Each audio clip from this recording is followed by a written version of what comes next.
Hypnotism की परिभाषा। काम का तरीका ठीक हो या गलत, परंतु हर मानव की यही इच्छा होती है कि वह सुखी और शांत जीवन व्यतीत करे। उसके जीवन में ना कोई बाधा है और ना ही कोई कष्ट। लेकिन सोचने की बात यह है कि हम में से कितने प्रतिशत लोग ऐसे हैं जिन्हें सब कुछ प्राप्त होता है। अगर अपने चारों ओर के वातावरण का निरीक्षण करके देखें तो आपको अपने आप ही अंदाजा हो जाएगा कि हम में से 5% लोग ही अपनी आशाओं की पूर्ति कर पाते हैं। यदि इन लोगों में से कोई एक ऐसा भाग्यशाली निकल भी आए तो क्या होता है? शेष तो बेचारे असफलता के कष्ट उठाते नजर आते हैं। यह मत सोचिए कि ऐसा कष्ट और परेशानियां इसी युग की देन है। यह सब कुछ तो हर युग में होता आया है। ऐसी चिंताएं तो इंसान के जन्म से ही चल रहा है। पाषाण युग से लेकर रॉकेट युग तक के सफर में यह सब मानव जाति के साथ चल रहा है।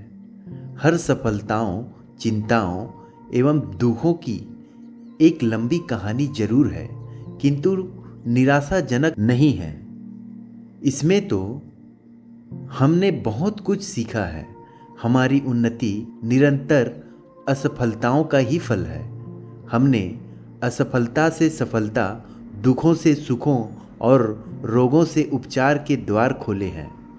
जब मानव का जन्म हुआ तब वह नंगा रहता था, फल फूल खाकर जीवन व्यतीत करता था। फिर मरे हुए जानवरों को खाकर अपना पेट भरता था। परंतु ये हालत अधिक समय तक नहीं चले। उन्हें जब भूख ने खूनी जानवरों से तंग करना शुरू किया तो उसके जीवित रहने के लिए नए नए रास्ते तलाश करने शुरू कर दिए। हालांकि इसमें भी उसे मनचाही सफलता तो नहीं मिल पाई, परंतु इस असफलता ने उसे इस बात का एहसास दिला दिया कि उसके अंदर एक महान शक्ति है। यह ईश्वर की कल्पना का प्रथम चरण था। जब मानव ने पहली बार चांद सितारों के आगे सिर झुकाया तथा प्रकृति की शक्ति को सामने रखकर अनेक देवताओं की उपासना की, लेकिन यह सब बातें दिल को तसल्ली देने के लिए थी। मानव पूरी तरह से जागृत था। वह प्रयत्न करता था और सफलता के लिए देवताओं से सहायता चाहता था।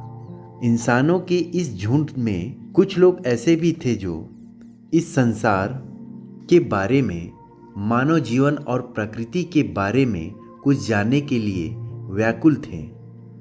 उन्होंने अपनी बुद्धि के बल पर मानव और प्रकृति के बारे में जो ज्ञान प्राप्त किया उसे सभ्यता की नींव का पत्थर कहा जा सकता है। इन लोगों में से कुछ इंसान ऐसे थे जो अपनी बुद्धि की शक्ति के कारण आम लोगों से अलग नजर आते थे। यही कारण था कि लोग उनसे इतने अधिक प्रभावित हुए कि उसकी उपासना तक करने लगे। इतिहास ऐसे लोगों के महान कार्यों के आविष्कारों से भरा पड़ा है। इतने इंसानों की भीड़ में एक आदमी ऐसा भी होता है जिसकी आवाज के सहारे ही सब काम होते हैं। वह केवल उन्हें आदेश देता है, काम तो दूसरे लोग ही करते हैं। ऐसे लोगों में प्राकृतिक शक्ति होती है। वे अपने आसपास के लोगों को इतना प्रभावित करते हैं कि लोग अपने जीवन का मार्ग बदलने पर मजबूर हो जाते हैं। इसकी एक नज़र में ही इतनी शक्ति होती है कि वे अपने सामने वाले आदमी से उन सभी कार्यों को करवा लेते हैं जो वह साधारण रूप से करने को तैयार नहीं होता। उस प्राकृतिक शक्ति के कारण ही लोग हर समय उनसे डरते हैं। कुछ इंसानों के अंदर ऐसी शक्ति कैसे पैदा हुई जिसके कारण हजारों लोग उसके आगे हाथ जोड़कर खड़े हो जाते हैं। इसका उत्तर भले ही कुछ हो, परंतु यह बात तो माननी ही पड़ेगी कि प्रकृति ने मानव को ऐसी शक्ति दी है जिससे वह अपनी ही किस्म के इंसानों को प्रभावित कर सकता है। ऐसे ही कुछ इंसान हमें इतिहास के पृष्ठों पर नजर आते हैं जिसके आविष्कार पूरी मानव जाति के लिए वरदान से कम सिद्ध नहीं हुए, परंतु यह कितने दुर्भाग्य की बात है कि मानव सभ्यता के साथ साथ ऐसे महान पुरुष तथा ज्ञानी लोग को समाप्त होते चले गए और उसका स्थान लेने लगे जादू टोना करने वाले जादूगर। इन जादूगर ने भारत, चीन, अरब, यूनान, रोम आदि देशों में ऐसे ऐसे बातें कर दिखाई कि आज तक इंसान उनसे डरता है। उनकी यह जादूगरी बुरे कर्मों में अधिक काम में लाई जाने लगी और अच्छे कामों में इसका प्रयोग नहीं होता था। यही कारण था कि जादूगरी धीरे धीरे समाप्त सी होने लगी और इंसान ने फिर किसी नई शक्ति की तलाश शुरू कर दी। इन कार्य में जब उसे सफलता ना मिली तो वह कुछ निराश सा हो गया। विज्ञान के जन्म के साथ ही लोगों की रुचि उस ओर कम होने लगी। वैज्ञानिकों ने इस जादूगरी तथा तांत्रिक शक्तियों को मानने से साफ इनकार कर दिया। उसके विचार में यह सब वहम थे। वैज्ञानिकों के सामने सबसे बड़ी समस्या यह थी कि आखिर इस वहम में ऐसी कौन सी शक्ति छुपी है जो इंसान का शत्रु होते हुए भी इंसान उसे अपने सीने में पाल लेता है। यही नहीं, कुछ इंसान ऐसे भी होते हैं जो इस वहमों का शिकार होकर अपनी जान तक खो देते हैं। कुछ ऐसे भी लोग इस दुनिया में हैं जो काली बिल्ली के रास्ता काट जाने पर निराश हो जाते हैं। आप इसे क्या कहेंगे? वहम, भ्रम, रूढ़िवादी या और कुछ? लेकिन यह बात भी देखने में आई है कि यह काली बिल्ली कभी कभी कोई ना कोई गुल जरूर खिलाती है। आखिर क्यों? यह बात तो किसी ने भी सोचने की जरूरत नहीं समझी कि आखिर यह काली बिल्ली ही थी या इंसान अपने ही वहम का फल था जिससे उससे काम खराब करवा दिया। अब यदि यह कहा जाए कि इंसान के मस्तिष्क में जन्म लेने वाले वहम ने ही उसका सारा काम चौपट कर दिया तो यह कोई गलत नहीं होगा। इससे यह बात तो स्पष्ट हो जाती है कि मानव मस्तिष्क में कोई ऐसी शक्ति जरूर है जो उसे वहम जैसी चीज़ों में बांधे रखती है।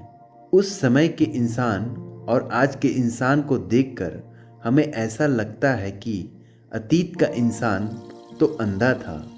विज्ञान ने उसे नई दृष्टि देकर यह सिद्ध कर दिया कि मानव मस्तिष्क की शक्ति का प्रयोग करने से उत्पन्न अच्छे और बुरे परिणामों का जन्मदाता स्वयं इंसान ही है। विज्ञान ने आध्यात्मिक शक्तियों की इस दौड़ में हमें अनेक विचित्र चमत्कार देखने को दिए और कमाल की बात तो यह है कि आज तक विज्ञान उस आध्यात्मिक शक्ति के विषय में संपूर्ण ज्ञान प्राप्त नहीं कर सका। विज्ञान ने यह बात तो मान ली कि इंसान के अंदर जो आध्यात्मिक और मनोवैज्ञानिक शक्ति है उससे वह दूसरे आदमी पर अपना प्रभाव डालने में सफल हो सकता है। लेकिन उसके सामने समस्या यह है कि ऐसे शक्ति क्या बहुत दूर बैठे हुए इंसान पर भी अपना प्रभाव डालने में सफल हो सकती है? क्या उस शक्ति से एक इंसान दूसरे इंसान की बात पढ़ने में सफल हो सकता है? इन बातों को आज भी विज्ञान नहीं मानता, परंतु उसने यह बात स्वीकार कर ली है कि इंसान के शरीर के अंदर ऐसी शक्ति जरूर है जिससे वह दूसरे इंसान के ऊपर अपना प्रभाव डाल सकता है, उसे अपने प्रभाव में करके मनचाहा काम करवा सकता है। अब सोचने की बात तो यह है कि वह कौन सी शक्ति है जिससे कि इंसान दूर बैठकर भी किसी से अपने मन चाहे काम करवा सकता है। ये सब बातें किसी वैज्ञानिक पद्धति द्वारा नहीं समझाई जा सकती, लेकिन विज्ञान में जो अब तक का खोज है उससे यह बात जरूर समझ में आती है कि ये जादू टोने, तावीज, तंत्र मंत्र वास्तव में कोई चीज नहीं है, बल्कि कुछ लोगों के पास आध्यात्मिक शक्ति होती है जिसके द्वारा वे सामने वाले इंसान को अपना प्रभाव में लेकर उससे अपनी हर बात मनवा सकते हैं। आध्यात्मिक शक्ति के साथ साथ कुछ और शक्ति भी मानव जाति को प्रकृति की ओर से उपहार स्वरूप मिली हुई है, जिसका विवरण इस प्रकार है। पहला, इच्छा शक्ति, विल्स पावर। दूसरा, आत्मविश्वास, सेल्फ कॉन्फिडेंस। तीसरा, कल्पना शक्ति, पावर ऑफ इमेजिनेशन। चौथा, आदेशात्मक शक्ति, पावर ऑफ सजेशन। इन चारों शक्तियों के संग्रह का नाम है आध्यात्मिक शक्ति। इसी शक्ति को वैज्ञानिकों ने सम्मोहन या हिप्नोटिज्म का नाम दिया है, लेकिन दोनों में थोड़ा अंतर है। आध्यात्मिक शक्ति धर्म के साथ जुड़ी हुई है, मगर धर्म को हम सम्मोहन नहीं कह सकते। आध्यात्मिक शक्ति को प्राप्त करने के लिए धर्म की ओर से जो नियम बनाए गए हैं उसमें पहला नंबर आता है उपासना। जिस प्रकार बिना किसी उपासना के आध्यात्मिक शक्ति प्राप्त नहीं होती, ठीक उसी प्रकार हम कुछ विशेष नियमों का पालन किए बिना हिप्नोटिज्म विद्या को सीखने में सफल नहीं हो सकते। आध्यात्मिक शक्ति से ही हिप्नोटिज्म जन्म लेती है। किसी भी धर्म, किसी भी प्रभु पर विश्वास तथा धर्म के नियम का पालन करना ही हिप्नोटिज्म की नींव कही जा सकती है। लेकिन कई बार ऐसा भी होता है कि लोग लाख तपस्या करने पर भी आध्यात्मिक शक्ति को प्राप्त नहीं कर पाते, किंतु वे आत्मशक्ति और दृढ़ विश्वास से हिप्नोटिज्म की शक्ति अवश्य ही प्राप्त कर लेते हैं। वैसे कुछ हद तक हम सभी मनुष्यों में प्रकृति प्रदत्त हिप्नोटिज्म की शक्ति होती है, जिसके द्वारा हम दूसरों को प्रभावित कर पाते हैं। उदाहरण स्वरूप, जब कोई बच्चा गिर जाता है और चोट लग जाने के कारण वह रोता है, तो हम बिना कुछ सोचे समझे झट से उसे उठा लेते हैं और उसके शरीर के उस भाग को सहलाने लगते हैं जहां पर चोट का निशान होता है। उसका ध्यान चोट की ओर से हटाने के लिए हम कहना शुरू कर देते हैं, देखो देखो, सामने देखो, बिल्ली आई है। बिल्ली कैसे बोली? म्याऊं। देखो देखो, डॉगी आया है। डॉगी कैसा बोलता है? भौं भौं। इस प्रकार की बातें हम बच्चों से कहते चले जाते हैं। इन सब बातों के पीछे एक ही भावना काम करती है, वह है बच्चों का ध्यान चोट से हटाना। बच्चा तो चुप हो गया, ना कोई दवाई लगाई ना कोई दवाई खिलाई, फिर भी बच्चा चुप हो गया। उसने रोना भी बंद कर दिया। भला इतनी जल्दी कोई चोट ठीक हो सकती है? मैं तो कहता हूं कि उसकी चोट ठीक नहीं हुई, बल्कि उसे चोट का एहसास समाप्त हो गया है। दुख क्या है? एहसास, केवल एहसास। अब एक उदाहरण और देखें। आपने किसी से भूतों की कहानी सुनी या कोई भूतों की फिल्म देखी अथवा कोई भूतों की पुस्तक पढ़ी, या फिर आप किसी अंधेरे कमरे में गए, आपको ऐसा लगने लगा कि सामने कोई भूत खड़ा है। भूत भूत भूत भूत, ऐसी आवाजें आपके भीतर से आने लगी। डर के मारे आपका बुरा हाल हो गया। दिल की धड़कनें अपने आप तेज हो गई। यह भी हो सकता है कि आप डर कर वहीं पर गिर पड़े।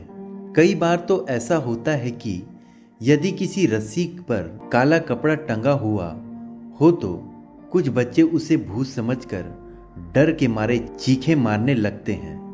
यह सब क्या है? मात्र कोरी कल्पना और वहम।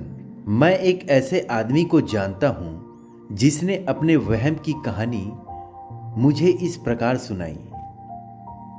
एक रात की बात है, जब मैं अपने कमरे में अकेले सो रहा था। आधी रात को मैं अचानक जगा तो मुझे ऐसा लगा जैसे कोई चोर मेरे कमरे में घुस आया है। मैंने झट से अपनी पिस्तौल निकाली और उसे तानकर खड़ा हो गया। इंतजार की घड़ियां वास्तव में लंबी हो गई।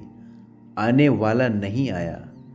मजबूर होकर मैंने कमरे की बत्ती जला दी। प्रकाश चारों ओर फैल गया।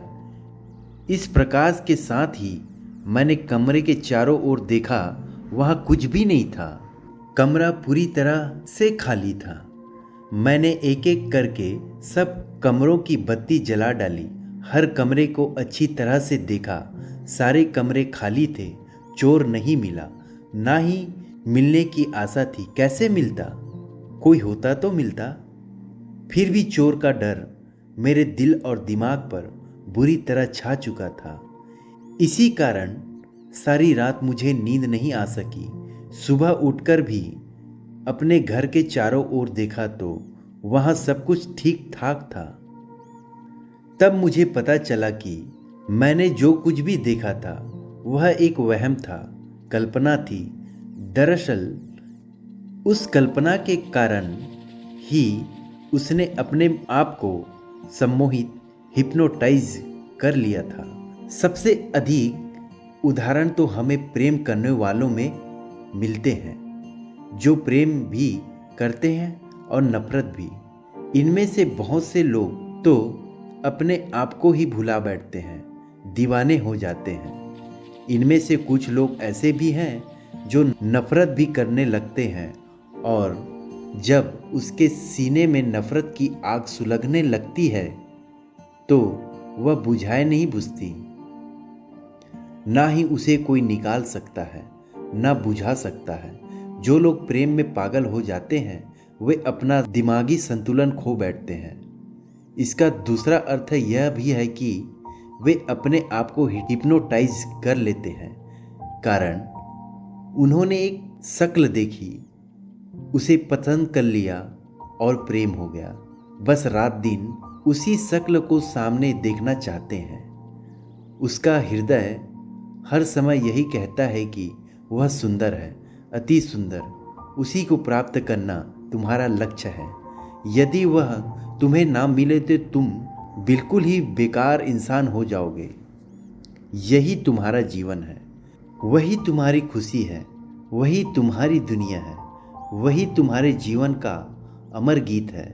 यदि तुम सुर हो तो वह साज है, उसके बिना तुम नहीं जी सकते। यही सब कुछ तो प्रेमी हर समय सोचते रहते हैं। सोते जागते, उठते बैठते प्रेमी प्रेमिका के चेहरे एक दूसरे की आंखों के सामने घूमते रहते हैं। जब उसका यह प्रेम दम तोड़ने लगता है, बेरहम जमाना उसका दिल तोड़ देता है, तो उसके दिलों के साज और सुर दम तोड़ देते हैं। गीत जख्मी हो जाते हैं, सुंदर सपने लहूलुहान हो जाते हैं। प्रेम की अंतिम सीमा नफरत है। प्रेम के बदले में जब घृणा मिलती है तो प्रतिशोध की आग मानव के मन में ज्वालामुखी बनकर भड़क जाती है। उस समय चारों ओर उसे अपने शत्रु ही शत्रु नजर आते हैं। उसे कहीं भी कोई अपना नजर नहीं आता। अकेला अकेला, उसका कोई अपना नहीं। यही भावना जब उसके मन में पैदा हो जाता है तो उसका क्या होगा? दीवानगी का दूसरा नाम है पागलपन, जुनून। इसे भी हम हिप्नोटिज्म कह सकते हैं। ऐसे पागलों, दीवानों का उपचार करने के लिए उन्हें दोबारा से हिप्नोटाइज करना पड़ता है। इन सब उदाहरणों से एक बात तो सिद्ध होता है कि मानव मस्तिष्क में जो निरंतर विवाद रहता है उसका कारण इंसान के हालात होते हैं। उसी को हम हिप्नोटिज्म कह सकते हैं, अर्थात बाहरी हालात का मस्तिष्क पर प्रभाव पड़ना। भूत की घटना वाली बात से हम कितने दुखी हुए, जो वास्तव में कहीं था ही नहीं। वह भूत हमारे मस्तिष्क पर सवार था। दूसरी घटना चोर की थी, जिसे नींद में ही उस आदमी ने महसूस किया था। बस वही चोर उसके मस्तिष्क में बैठा कि वह उसे बाहर नहीं कर पाया, और उसने अपने आप को काल्पनिक चोर के हवाले कर दिया। इस प्रकार के हालात को हम स्व सम्मोहन, सेल्फ हिप्नोटिज्म कहते हैं।